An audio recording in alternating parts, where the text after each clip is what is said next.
Most people think getting a sports card graded automatically means it's more valuable. That's not true. In fact, there are certain cards that actually lose value the moment you send them in for grading. Cards that collectors should almost never get graded, but people do it every single day, and the grading companies love it. If you're new here, my name is Eric Michael. I've been buying and selling sports cards since 2015, and in this video, I'm going to break down 3 sports cards you should never get graded and why experienced collectors stay away from grading them. And if you want the full checklist of cards that usually are worth grading, I put a PDF in the description that you can download before you send in your next cards. Let's get into it. Number 1, thick patch cards.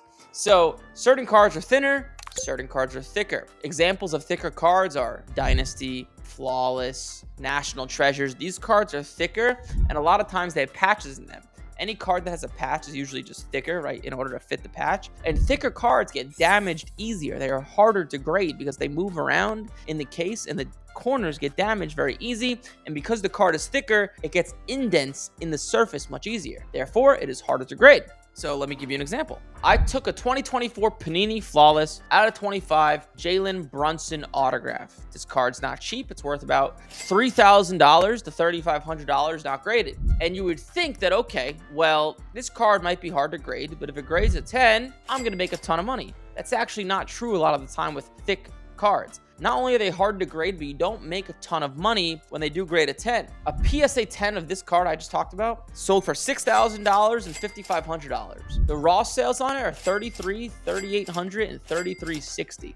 Sure, you can make money, but the question is, how hard is this card to grade? This card is not easy to grade. It has a 25% gem rate. There have been 4 that have been sent in for grading, and only 1 has graded a 10. And if there were 20 of these cards sent in, the gem rate would probably be even lower. 25% is generous. So the juice is not worth the squeeze, or the bang is not worth the buck, right? It's very hard to grade, and these thick cards don't even make you a lot of money, which is crazy. Very, very few of them make you a lot of money if you're graded 10. And I could take that money with that example of that Jalen Brunson card and go off and buy a Prism or select Jaden Daniels cards with 60 or 70% gem rates and double or triple my money and make a higher profit margin, and their cards are easier to grade. Okay, so therefore, don't grade thick patch cards. It's usually just not worth it. That's number 1. Number 2, I talk about this all the time. This is called the 2x rule. You want to double your money, and I can never understand why people don't understand this. Don't buy a card for $80 if a PSA 10 is only worth $130. Okay, you buy a card for $80, you're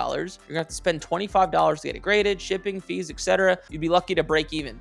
You only want to buy cards where you could at least double your money after all fees. So if I buy a card for $80 and I'm going to spend $25 to get it graded, so I'm into it for $105, shipping and all sorts of other crap, maybe another $10, so I'm into it for $115. I want to make sure when I sell that card, I can net at least $230. So I might need the card as a PSA 10 to be worth $250, $260, because I might need to sell it a little bit below comps, or if I sell it on eBay, they're going to take about 12 to 13%. So therefore, you want to double your money after all fees, okay? I cannot stress this enough, because if you do everything right, you're going to lose money, all right? So 2x rule, you want to double your money. Number 3, this is a little bit more granular, and this is something that takes years and years to learn of being in sports cards, is don't buy second tier products on their first year. All right, let me explain something. First tier products, Prism, Downtown, Kabooms, these are premium products. There's other ones that are kind of meh, kind of second tier, like Optic Preview, maybe Select. You don't want to buy these cards on their first year. Okay,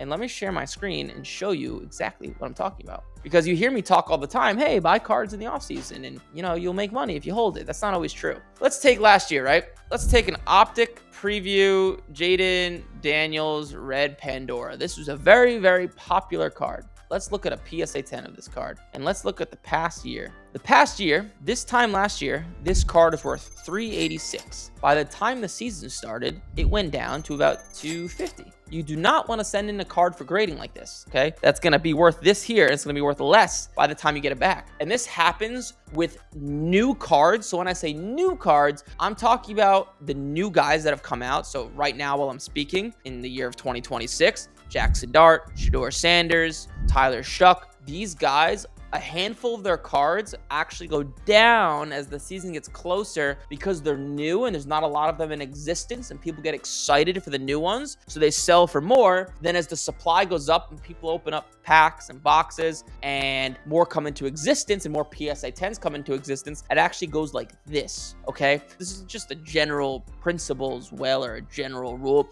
A lot of guys just in general that are new actually go down a little bit as the season gets closer, but it's give and take because someone like Jackson Dart, even though he's going down slowly his cards, there's a lot of good cards to buy and grade and flip quickly, so it's kind of a double-edged sword. But buying the second tier products like the example I just showed you of Optic Preview is a bad idea. Select, bad idea. Mosaic, bad idea. You really need to be fast to make money, because if you get caught buying the card a few weeks after it comes out and you get it a few months later back from PSA, it's probably gonna not be worth what you'd want. And then if you get a PSA 10, you break even and you're like, well, I just did everything right and I lost money. So that took me a long time to learn, so don't do that. Hopefully that makes sense. There's a free PDF down below in the description of exactly what I'm talking about. I wish what I just said I knew when I first started. I would have made a lot more money.